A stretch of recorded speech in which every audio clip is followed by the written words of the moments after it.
A Muslim teenager named Ahmed Mohammed brought to school a device with some electronic boards and a lot of connected wires in a box. His teachers freaked out and called the police. The boy was led away in handcuffs and questioned without his parents. Net result, the boy is safe and free. He has been noticed by President Obama and Mark Zuckerberg. He is widely celebrated as an inventor and a bright student. Why did this happen?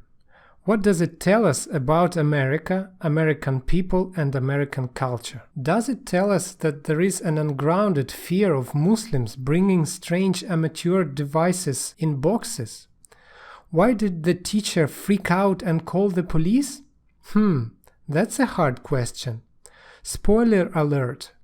It's not because the teacher is paranoid or racist. Look at the device and imagine you're a teacher responsible for a school full of kids. Wouldn't you think it was a bomb? Seriously, it does look like a bomb. Let me throw a wild, highly irrelevant version. Maybe this is somehow related to the fact that young Muslim men often become Islamist bombers. Maybe the teacher cared about all the kids in the school, and he knew that American and European Muslims, often in the second and third generation, commit horrible, appalling acts of violence and terror. Probably the teacher knew about the bright students, Tsarnaev brothers, and the Boston Marathon bombing. Probably he knew that people like Mohammed Bouyeri are in abundance in the West. This is undoubtedly an unpleasant incident for the boy. But compared to the suffering of Muslims in the USA, inflicted by Islam itself, this is a non-incident.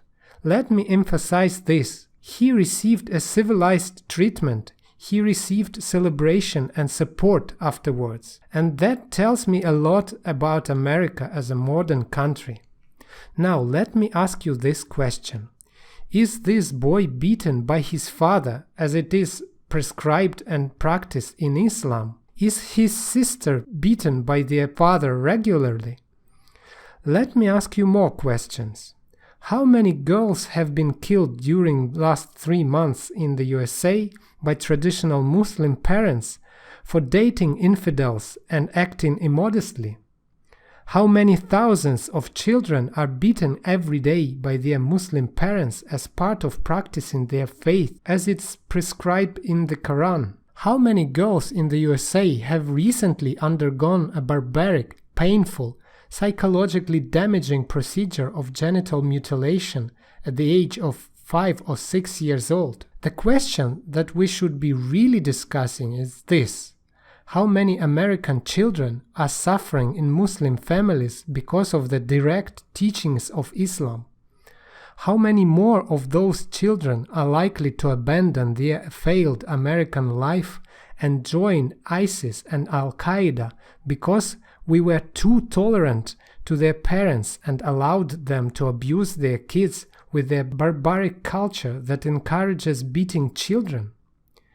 We are constantly on guard to protect minorities from phobias and discrimination, while at the same time we encourage discrimination and violence within Muslim immigrant community towards women and children. We do not acknowledge the problem. We leave these things to be discussed almost exclusively by crazy right-wingers, and we do not do any good to Muslims and to the country by this silence.